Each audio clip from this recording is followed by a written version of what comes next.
আসসালামু আলাইকুম। সকলকে অসংখ্য ধন্যবাদ। আজকের আলোচনার বিষয় হচ্ছে শ্রমিক বান্ধব হতে হবে মানব সম্পদ বিভাগে কর্মরত ব্যক্তিদের।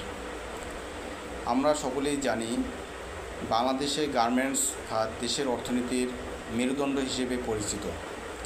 এই খাতে কাজ করে প্রায় 50 লাখ মানুষ তাদের জীবিকা নির্বাহ করে আসছে। অতীতের যে কোনো সময়ের তুলনায় বাংলাদেশের গার্মেন্টস কারখানাগুলো নিরাপত্তা ও কর্মপরিবেশের দিক থেকে অনেক অগ্রসর হয়েছে।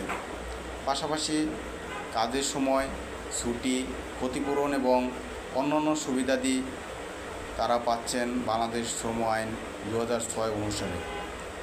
বাংলাদেশের অধিকাংশ পোশাক কারখানার মালিকরা তাদের শ্রমিকদের সকল ধরনের সুযোগ সুবিধা নিশ্চিত করার ক্ষেত্রে যথেষ্ট আন্তরিক। এক্ষেত্রে আমরা যারা মানব সম্পদ বিভাগে কর্মরত আছি, আমরা শ্রমিকদের জীবনকে আরও সহজতর করে তুলতে পারি। মানব সম্পদ বিভাগ একটি প্রতিষ্ঠানের ছাতার ভূমিকায় থাকে। এই বিভাগে কাজের গাফিলতির কারণে প্রতিষ্ঠানে বড় ধরনের ক্ষতির সম্মুখীন হতে পারে।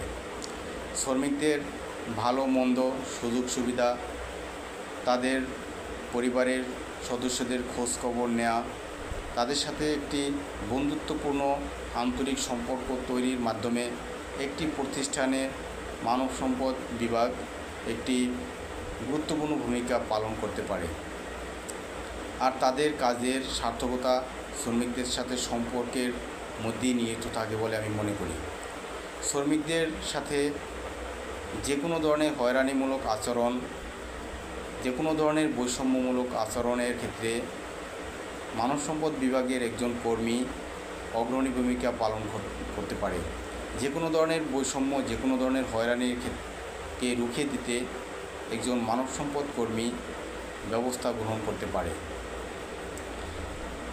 পাশাপাশি কর্মক্ষেত্রে অগ্নি নিরাপত্তা, বৈদ্যুতিক নিরাপত্তা, অবকাঠামোগত নিরাপত্তা এবং পেশাগত নিরাপত্তা নিশ্চিত করার ক্ষেত্রে মানব সম্পদ বিভাগের একজন কর্মী গুরুত্বপূর্ণ ভূমিকা পালন করতে পারে বলে আমি মনে করি। শ্রমিক এবং কর্মচারীদের প্রতিষ্ঠানের প্রতি আন্তরিকতা, ভালোবাসা এবং বিশ্বস্ততা বৃদ্ধির ক্ষেত্রে মানব সম্পদ বিভাগের ভূমিকা সবচেয়ে গুরুত্বপূর্ণ। সকলকে আন্তরিক ধন্যবাদ। আসসালামু আলাইকুম।